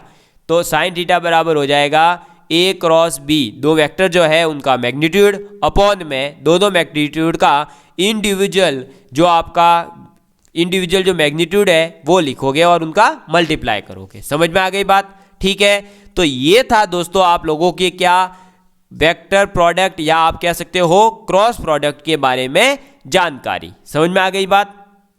चलिए तो अब हम जो है दोस्तों बढ़ते हैं आगे की ओर, और आगे की ओर जब बढ़ते हैं दोस्तों तो हमारे पास में क्या आ जाता है, अरे भाई साहब क्या आ जाएगा, तो नेक्स्ट हमारा टॉपिक कि स्केलर ट्रिपल प्रोडक्ट है या नहीं है सिलेबस में। ये रहा देख लो, अरे ये देखो जब सिलेबस डिस्कस करा था ये देखो बताया है मैंने स्पष्ट आपको, देखो वापस बता देता हूँ एक बार। ठीक है, ये देखो डॉट प्रोडक्ट पढ़ा दिया, क्रॉस प्रोडक्ट बता दिया, इनकी प्रॉपर्टीज बता दी। अब हम पढ़ने वाले हैं स्केलर ट्रिपल प्रोडक्ट। तो स्केलर ट्रिपल प्रोडक्ट क्या कहता है, इसके बारे में पूरी जानकारी अब हम जो है लेने जा रहे हैं और इसकी कौन कौन सी प्रॉपर्टीज है। समझ में आ गई बात? चलिए तो अब आप टॉपिक डालिएगा scalar triple product. Scalar triple product. अब ये स्केलर ट्रिपल प्रोडक्ट होता क्या है? अरे स्केलर ट्रिपल प्रोडक्ट का मतलब है अब जो है आप तीन तीन वेक्टर्स का मल्टीप्लाई करना सीखने वाले हो। सबसे पहले तो मुझे ये पता होना चाहिए कि स्केलर ट्रिपल प्रोडक्ट का जो मीनिंग है वो होता है दोस्तों आपके क्या, तो वो होता है ए क्रॉस बी, दो वेक्टर का क्रॉस मल्टीप्लाई और फिर उनका किसी एक तीसरे वेक्टर से डॉट, इसको कहते हैं हम स्केलर ट्रिपल प्रोडक्ट। ठीक है, इसके अलावा जो होते हैं जैसे देखो भाई आप डॉट और क्रॉस की पोजीशन के अकॉर्डिंग ये केस बना सकते हो ना, देखो A dot B cross C vector, या फिर आप ये लिख सकते हो A cross B dot C vector, एक तो ये केस है। फिर आप लिख सकते हो A cross B vector cross C vector, फिर आप लिख सकते हो ए डॉट बी वेक्टर और इधर भी डॉट सी वेक्टर। तो ये जो चार सेट है इसमें से मैं बता दूं दोस्तों ये आपका कोई काम का नहीं है, क्योंकि ये देखो ए डॉट बी करोगे एक स्केलर क्वांटिटी आ जाएगी और उसका मल्टीप्लाई सिर्फ सी से हो रहा है, तो इसका कोई सेंस नहीं है, ये हमारे किसी काम का नहीं है। और ये लास्ट वाला भी, क्योंकि ये आ जाएगा डॉट और उस डॉट का फिर यहाँ पे एक स्केलर हो जाएगा और उस स्केलर का वापस से आप स्केलर से डॉट करोगे, कोई सेंस नहीं। ठीक है, ये मतलब नॉर्मल है, ये कोई स्पेशल केस नहीं है। लेकिन जो ये सेकेंड वाला केस है ना, ये देखो क्रॉस और फिर डॉट, ये तो होता है एसटीपी, स्टैंडर्ड टेम्परेचर प्रेशर नहीं, केमिस्ट्री वाला। एसटीपी का मतलब है स्केलर ट्रिपल प्रोडक्ट। ठीक है, हाँ एसटीपी क्या है कि केमिस्ट्री में भी पढ़ते हैं और साइंस मैथ वालों के साथ यही दिक्कत आती है कि बेचारे एसटीपी साला फिजिक्स में भी पढ़ते हैं, केमिस्ट्री में भी पढ़ते हैं और मैथ्स में भी पढ़ते हैं, लेकिन तीनों ही बार बड़ी बात यह है कि एसटीपी का मीनिंग अलग अलग है। तो भाई कंफ्यूज नहीं होना है, क्या करें यार, पढ़ाई करनी पड़ती है, करो करो, ठीक है, और मेहनत करोगे तो फल मिलेगा, इसमें कोई बड़ी बात नहीं है बेटा। चल आगे देख, एसटीपी का मतलब है स्केलर ट्रिपल प्रोडक्ट, तो ये तो होता है। और जो ये दूसरा वाला है, ये क्या काम का सर? जब आप ए cross B cross C vector करते हो, इसको कहते हैं वीटीपी। ओ हो, एसटीपी के बाद सर वीटीपी भी है? हाँ बेटा, ये वीटीपी भी पढ़ेगा तू, क्योंकि इसको कहते हैं वेक्टर ट्रिपल प्रोडक्ट, ठीक है। तो अब हम बात करते हैं स्केलर ट्रिपल प्रोडक्ट के बारे में। तो स्केलर ट्रिपल प्रोडक्ट होता क्या है? A cross B dot C vector. इसकी वैल्यू क्या होती है सर, बताओ तो थोड़ी। हाँ बता रहा हूं ना बेटा, देख, इसका मतलब ए क्रॉस बी डॉट सी करते हो तो आपको मिलेगा क्या? ए वेक्टर का मैग्नीट्यूड गुणा बी वेक्टर का मैग्नीट्यूड गुणा साइन थीटा। अरे ये तो भाई किसकी वैल्यू हो गई? ए क्रॉस बी की, और डॉट में आ जाएगा आपके सी वेक्टर, ठीक है। वो एन कैप साथ में चल रहा है, लेकिन एन कैप यूनिट वेक्टर है, इसलिए उसका कोई सेंस नहीं है, तो आप केवल अपने पास ध्यान में रखना, आगे जब भी हो कभी तो आप फॉर्मूले में एन कैप जरूर लगाना, ठीक है। इसको हम क्या लिखेंगे? तो ये देखो, ये एक क्या है? अरे भाई ये क्या है? एक मैग्नीट वेक्टर मान सकता हूँ, और ये एक अलग वेक्टर है। अब ए डॉट बी हो रहा है, यानी कि ये क्या हो जाएगा दोस्तों? अरे ये क्या हो जाएगा? ये हो जाएगा magnitude of A vector, magnitude of B vector, magnitude of C vector. फिर ये साइन थीटा तो एज इट इज आएगा ही आएगा, और इस पूरे के और इस सी के साथ में जब डॉट हो रहा है तो आपको पता है कि ए डॉट बी की वैल्यू होती है ए बी कॉस थीटा, तो यहाँ भी आएगा कॉस थीटा। लेकिन थीटा क्या सेम ही होगा क्या? जो ए और बी के बीच था वही इस पूरे और सी के बीच होगा? नहीं, तो यहाँ हम एक अलग एंगल मान लेते हैं फाई। समझ में आ गई बात? तो हम ये कह सकते हैं फाइनली, यहाँ पर आप अलग से लिख लीजिए कि ए क्रॉस बी वेक्टर और उसका डॉट किसी तीसरे वेक्टर सी से करोगे तो आपको मिलेगा ए वेक्टर का मैग्नीट्यूड गुणा बी वेक्टर का मैग्नीट्यूड गुणा सी वेक्टर का मैग्नीट्यूड और साइन थीटा, और ये हो जाएगा कॉस फाई। समझ में आ गई बात? ठीक है, तो ये आपको याद रखना है, ठीक। इसको ही हम क्या कहते हैं? Scalar triple product. समझ में आ गई बात? क्लियर है? किसी प्रकार का कोई डाउट नहीं होना चाहिए, ठीक है। बढ़े अब आगे की ओर। तो चलिए भाई, अब जो है आगे की हम कुछ और जानकारी इकट्ठा कर लेते हैं। देखिए अब बढ़ते हैं आगे। ये तो हमने केवल फॉर्मूला अभी तो याद करा है, अभी तो बहुत कुछ चीज़ें बाकी है। जैसे कि इसके अंदर अब जो है दोस्तों, आपके जो अभी ग्राम सेवक का पेपर हुआ तब इसमें बहुत खतरनाक चीज़ पूछी थी, इससे पता है? तो वो आप लिख लो, और वही चीज़ आपके जो है काम भी आ सकती है कि STP is also known as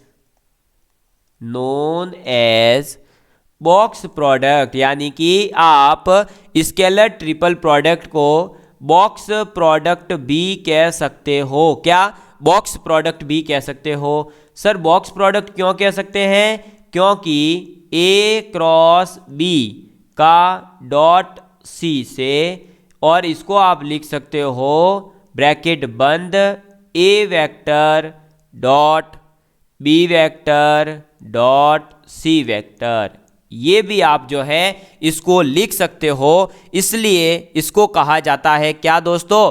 अरे और यहाँ क्रॉस नहीं है, ये डॉट का मतलब वो वाला डॉट नहीं है, इसको आप कॉमा कर दो, ठीक है, वरना और कहीं कंफ्यूज हो जाओगे। ये हाँ, ये तो तीनों जो है दोस्तों क्या है आपके, अरे भाई ये तीनों जो है वेक्टर अलग अलग है, ठीक है। इनका आप डॉट वॉट अभी कुछ मत कर देना, केवल आपको इतना याद रखना है कि ये होता है। समझ में आ गई बात? ठीक है, क्या होता है?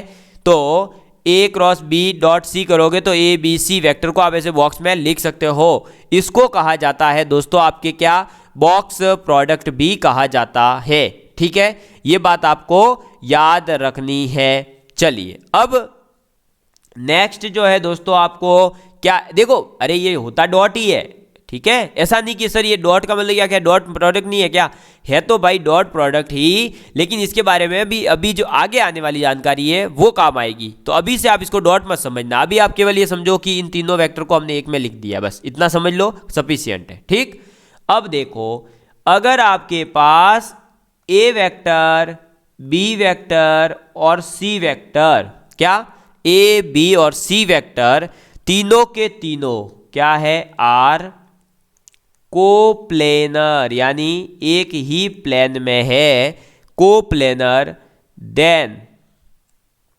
बॉक्स आपका हो जाएगा A vector, B vector, C vector, कितना, 0। समझ में आ गई बात। तो A B C are coplanar, तीनों के तीनों वेक्टर क्या हो गए, अगर कोप्लेनर हो गए तो इस बॉक्स की वैल्यू कितनी आनी चाहिए, 0 आ जानी चाहिए। क्यों, क्योंकि आपको पता है A cross B dot C जो है वो बराबर होता है box of A B C, और आपको पता होगा कि box of A B C को फिर हम और क्या लिख सकते हैं, तो box of A B C को हम ये भी तो लिख सकते हैं ना, क्या, A B C sine theta cos phi, कैसे लिख सकते हैं, तो ये देखो पीछे लिखा है ना अभी, ये रहा, इसलिए तो ये जब इसके बराबर है तो ये इसके बराबर हो गया। तो ये जो है आपके, इसका मतलब क्या हुआ, अरे इसका मतलब क्या हुआ कि या तो आपके जो है दोस्तों फाई एंगल कितना हो गया,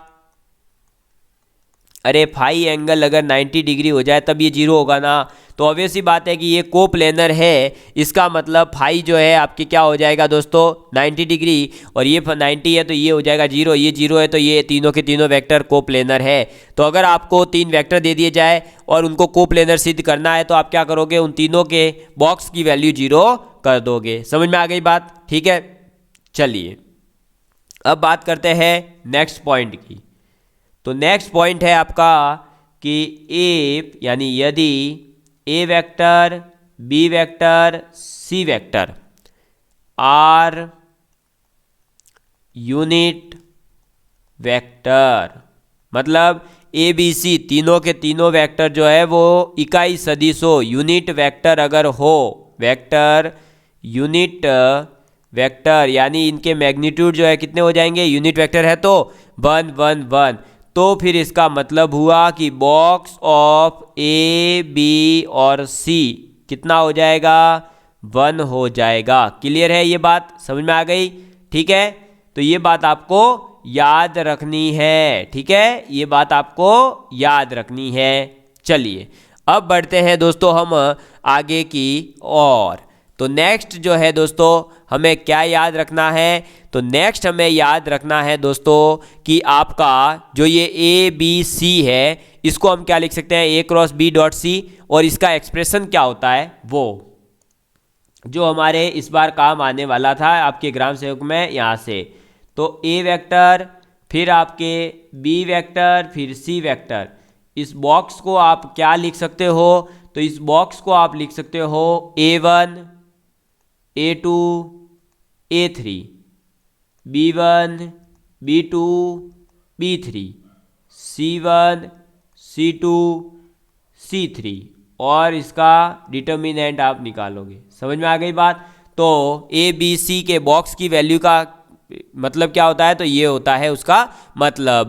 समझ में आ गई बात। तो बॉक्स ए बी सी किसके इक्वल होता है, A1 A2 A3, B1 B2 B3, C1 C2 C3, इसके आपके डिटर्मिनेंट निकालोगे। समझ में आ गई बात, ठीक है। अब जो है दोस्तों आप कुछ इसकी प्रॉपर्टीज लिखने जा रहे हो, तो अब आप लिखिएगा प्रॉपर्टीज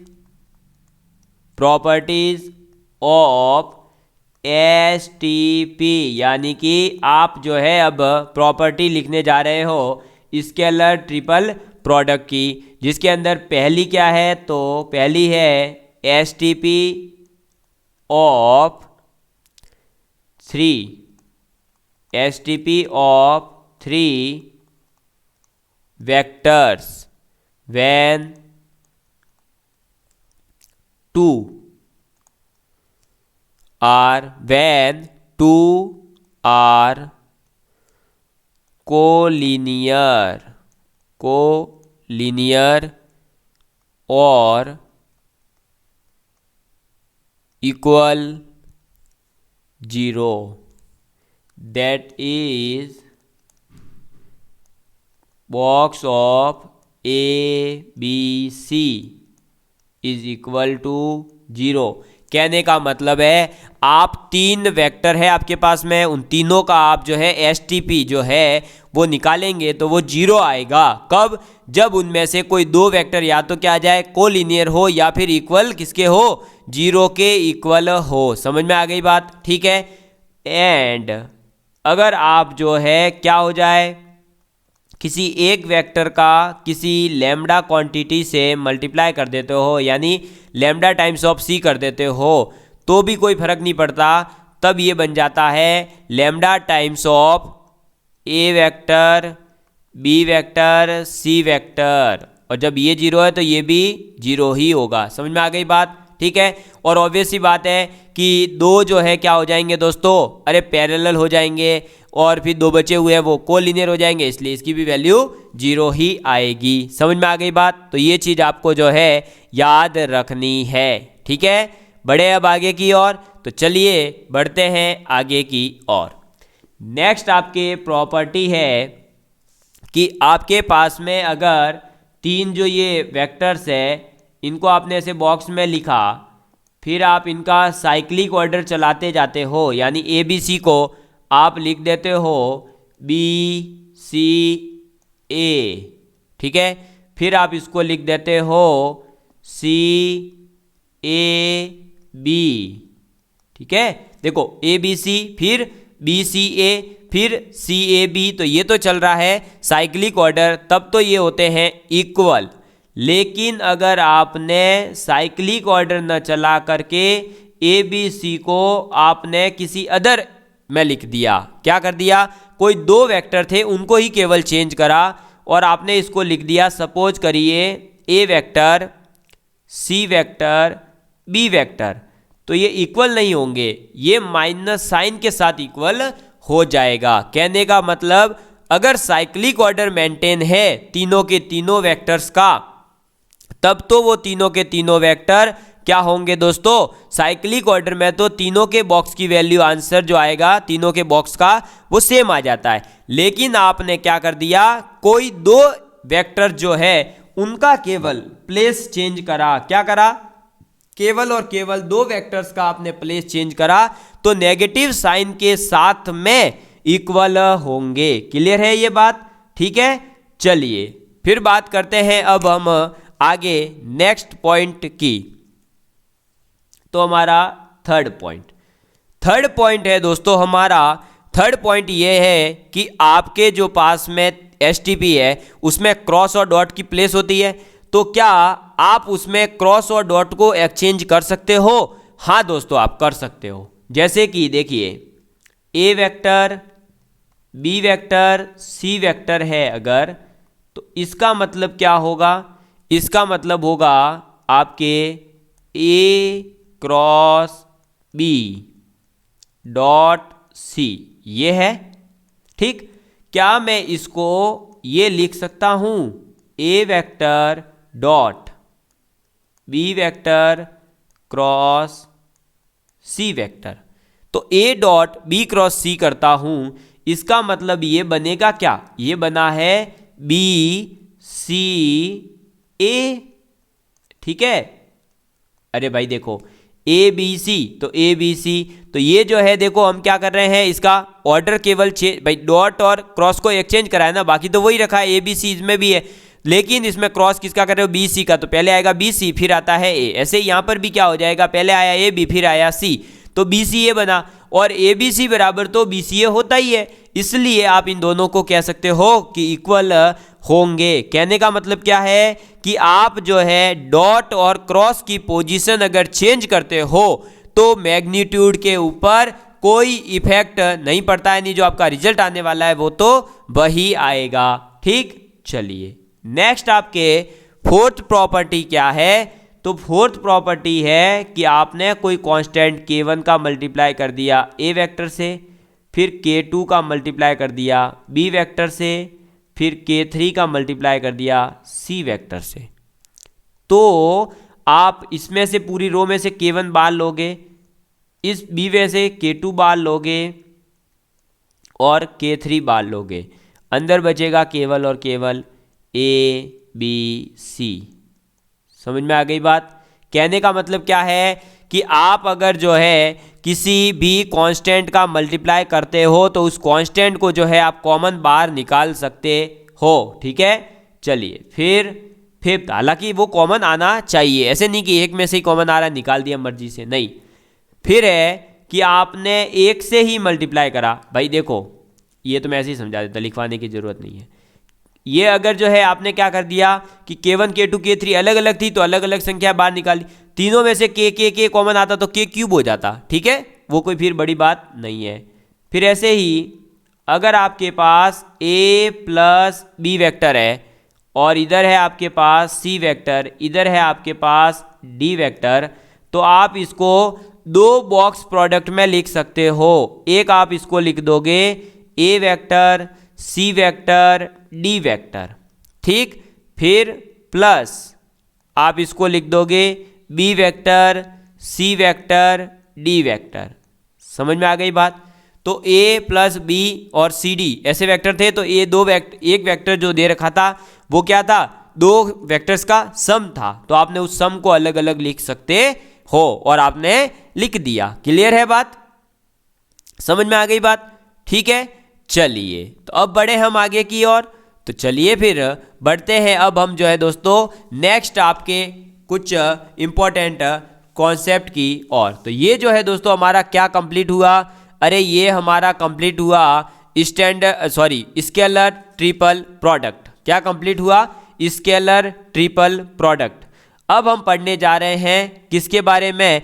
तो वेक्टर ट्रिपल प्रोडक्ट यानी कि VTP, VIP नहीं, VTP के बारे में।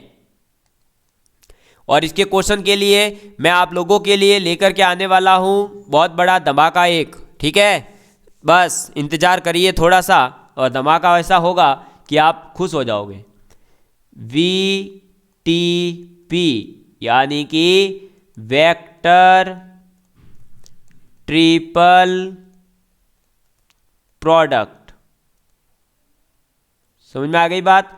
तो VTP यानी वेक्टर ट्रिपल प्रोडक्ट के बारे में अब हम बात करने वाले हैं। और पीछे ही बता चुका हूं कि VTP का मतलब क्या है? A क्रॉस B वेक्टर और फिर क्रॉस C वेक्टर। ठीक है, इसको हम क्या लिख सकते हैं? तो A cross B cross C vector है, इसको हम लिख सकते हैं दोस्तों बहुत ही बढ़िया चीज। क्या? बहुत ही बढ़िया चीज। और वो बहुत ही जो बढ़िया चीज है वो ये है कि आप इसको लिखोगे A डॉट C वेक्टर, फिर बाहर आ जाएगा B vector minus B vector dot C vector, फिर बाहर आ जाएगा A वेक्टर। देखो A cross B cross C है तो आप इसका पहले A का डॉट C से फिर B का डॉट C से, तो A dot C B dot C निकाल लोगे और फिर A dot C B dot C निकालने के बाद आप A डॉट C का मल्टीप्लाई करोगे B से, यानी A और C का डॉट कर दिया तो जो बचा उसका मल्टीप्लाई करोगे, और B और C का कर दिया तो बचा A, तो A का मल्टीप्लाई कर दोगे। समझ में आ गई बात? तो ये इसके इक्वल होगा। ऐसे ही आपके पास इसमें भी पोजीशन चेंज होकर के ये लिखा जा सकता है। क्या? ये A cross B cross C। तो यहां भी क्या हो जाएगा? अरे भाई A क्रॉस C करोगे पहले, फिर A क्रॉस B करोगे, तो सॉरी A डॉट B, तो पहले करोगे A डॉट C। ठीक है, और अब A डॉट C हो चुका है तो बचा क्या? B वेक्टर, तो आ जाएगा B। फिर माइनस, अब माइनस करोगे तो देखो A और C हो चुका है तो अब बचेगा A डॉट B, तो A vector dot B vector. अब A B आ चुके हैं तो बचा क्या? C वेक्टर, तो उसका मल्टीप्लाई करो, बस हो गया कंप्लीट। ठीक है, बस इतनी सी बात थी। ये है आपका वेक्टर ट्रिपल प्रोडक्ट, इतना याद रखना है। अभी आगे और हम बात करने वाले हैं। ठीक है, चलिए तो ये आप VTP याद रखोगे ना। चलिए तो अब बढ़ते हैं आगे की ओर। अब आप कुछ इंपॉर्टेंट पॉइंट लिखते हुए आगे बढ़ेंगे। तो आपका नेक्स्ट पॉइंट है कि यूनिट वेक्टर वेक्टर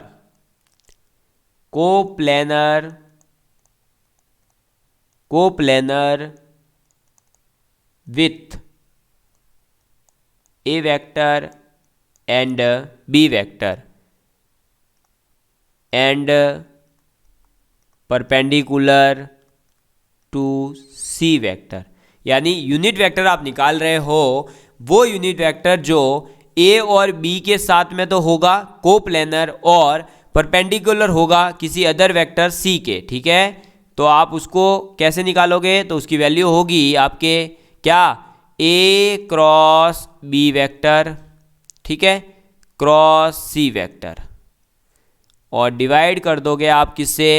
तो magnitude of A cross B cross C. ठीक, उसके मैग्नीट्यूड से आप क्या कर दोगे? डिवाइड कर दोगे। बस ये बात आपको याद रखनी है। ठीक है, याद रख लोगे, इतनी सी बात याद रखना, बहुत फायदा होगा आगे आपके क्वेश्चन जब आएंगे तब। ठीक है, चलिए तो अब बात करते हैं हम दोस्तों किसके बारे में? तो अब हम बात करने वाले हैं आप लोगों के, ये तो था VTP, क्या था? Vector product. ठीक है, वेक्टर ट्रिपल प्रोडक्ट। तो वेक्टर ट्रिपल प्रोडक्ट के बारे में केवल ये मैग्नीट्यूड याद है, बस इसके अलावा इसकी कोई इंपॉर्टेंट ऐसी जो है प्रॉपर्टीज नहीं है। ठीक, अब मैं आपको जो है 4 अगर वेक्टर दे रखे हो तो उनका आप कैसे जो है कर सकते हो, केवल एक एक्स्ट्रा नॉलेज के लिए बता रहा हूं, क्योंकि कई बार हम जो है सिलेबस में दे रखा है उससे थोड़ी सी ऊपर जाके पूछ लेते हैं तो हम कंफ्यूज हो सकते हैं। तो थोड़ा सा ही टफ है इसलिए बता रहा हूं, केवल याद रखना आप 2 पॉइंट, और वो है आपका कि स्केलर प्रोडक्ट। अभी तक आपने देखो 2 और 3 वेक्टर का तो पढ़ लिया, अब हम पढ़ रहे हैं स्केलर प्रोडक्ट ऑफ 4 वेक्टर, यानी 4 वेक्टर अगर आपको दे रखे हैं, क्या दे रखे हैं? 4 वेक्टर्स दे दिए, और उन चारों वेक्टर्स का आपको अगर स्केलर प्रोडक्ट पूछे तो वो आप कैसे निकालेंगे? तो A cross B dot C cross D. ठीक है, A cross B dot C cross D, इसकी जो वैल्यू होती है वो होती है ए डॉट सी, और इधर हो जाएगा B vector dot D vector. ठीक है, फिर माइनस ये हो जाएगा A vector dot D vector, और इधर हो जाएगा B vector dot C vector. ठीक है, समझ में आ गई बात? तो ये स्केलर प्रोडक्ट है 4 वेक्टर्स का, और ये आपको जस्ट जो है याद रखना है, आपके सिलेबस में केवल दे रखा है कि अदर प्रॉपर्टीज, और ये इसलिए याद रखना, थोड़ा सा लेवल का आजकल पेपर बनने लग गया है तो हो सकता है ये आपके डायरेक्ट काम आ जाए। वैसे आप पीछे वाली प्रॉपर्टीज से देखो इसको निकाल ही सकते हो ना, पहले ए क्रॉस बी करोगे, फिर सी क्रॉस डी करोगे, फिर उसका डॉट निकालोगे, इतना करने से बढ़िया हो सकता है ये प्रॉपर्टी डायरेक्ट काम आ जाए। ऐसे ही वेक्टर प्रोडक्ट ऑफ 4 वेक्टर, समझ में आ गई बात? तो अब हम क्या निकाल रहे हैं? वेक्टर प्रोडक्ट निकाल रहे हैं 4 वेक्टर्स का। अगर आपको 4 वेक्टर दे दिए जाए और उनका वेक्टर प्रोडक्ट पूछे, यानी ए क्रॉस बी वेक्टर फिर cross C vector cross D vector की वैल्यू पूछे, तो ये जो है क्या हो जाएगी? तो ये जो है दोस्तों आपके किसके इक्वल होती है? ये आपके इक्वल होती है दोस्तों जो आपको मैंने पीछे बॉक्स वाला कॉन्सेप्ट बताया उसी के, तो यानी ए बी डी, ठीक है, डॉट सी वेक्टर, फिर minus box of A B C, और डॉट हो जाएगा आपका डी वेक्टर के साथ में। समझ में आ गई बात? तो A cross B C cross D, उसकी वैल्यू क्या होती है? A B D dot C minus A B C dot D. समझ में आ गई बात? यही है चीज़ें दोस्तों आप लोगों के याद रखने के लिए। ये थी केवल एक्स्ट्रा नॉलेज, ये लास्ट की 2 पॉइंट है जो केवल आपको याद रखनी है। ज़्यादा इसके ऊपर माथाफोड़ी मत करना क्योंकि ये आपके सिलेबस में मेंशन नहीं है 4 प्रोडक्ट का, लेकिन मैंने आपको जस्ट थोड़ा सा एडवांस नॉलेज दिया है। ठीक है, तो इतना आप अगर याद कर लेंगे तो हो सकता है कभी कभार टफ जब क्वेश्चन बनाने जाए, थोड़ा सा अपर लेवल पर जाए, तो आप कर पाए, और कुछ भी नहीं है। ठीक है, तो ये है दोस्तों आप लोगों के वेक्टर प्रोडक्ट का जो मेन सिलेबस था, जो आपके दे रखा है मेन वो मैंने आपको कवर करवा दिया है। ठीक है, तो ये चीज़ें आप लोगों के आज कंप्लीट हो गई। और अब जो है दोस्तों आप लोगों के लिए ऐसे ही मैं एक एक वीडियो लाऊंगा। हो सकता है एक हफ्ता में एक ही वीडियो लाऊं, लेकिन पूरे के पूरे टॉपिक को उसी वीडियो में कंप्लीट कर दिया जाएगा। ठीक है, तो आप लोगों को ये कैसा लगा जरूर कमेंट करके बताइएगा। और अगर आप लोगों को ये वीडियोस पसंद आती है तो लाइक एंड शेयर करना दोस्तों मत भूलिए, हमें उससे ही मोटिवेशन मिलता है। और आप लोग देख रहे हैं कि अभी तक इतना ज़्यादा सिलेबस मैंने कंप्लीट करवा दिया। लगभग दोस्तों जो है हम सिलेबस 50% तक पहुंच चुके हैं। ग्रेजुएशन का एक टॉपिक करवा दिया, 8 है उसमें से एक करवा दिया, 7 रहे हैं। उन 7 में से वेक्टर कैलकुलस को तो जो है मैं दोस्तों मतलब मान रहा हूं कि 5 से 6 घंटे के अंदर एक वीडियो में ही कंप्लीट कर दूंगा। ठीक है, तो अब जो है दोस्तों मिलेंगे नेक्स्ट क्लास के अंदर, तब तक के लिए बाय बाय, धन्यवाद।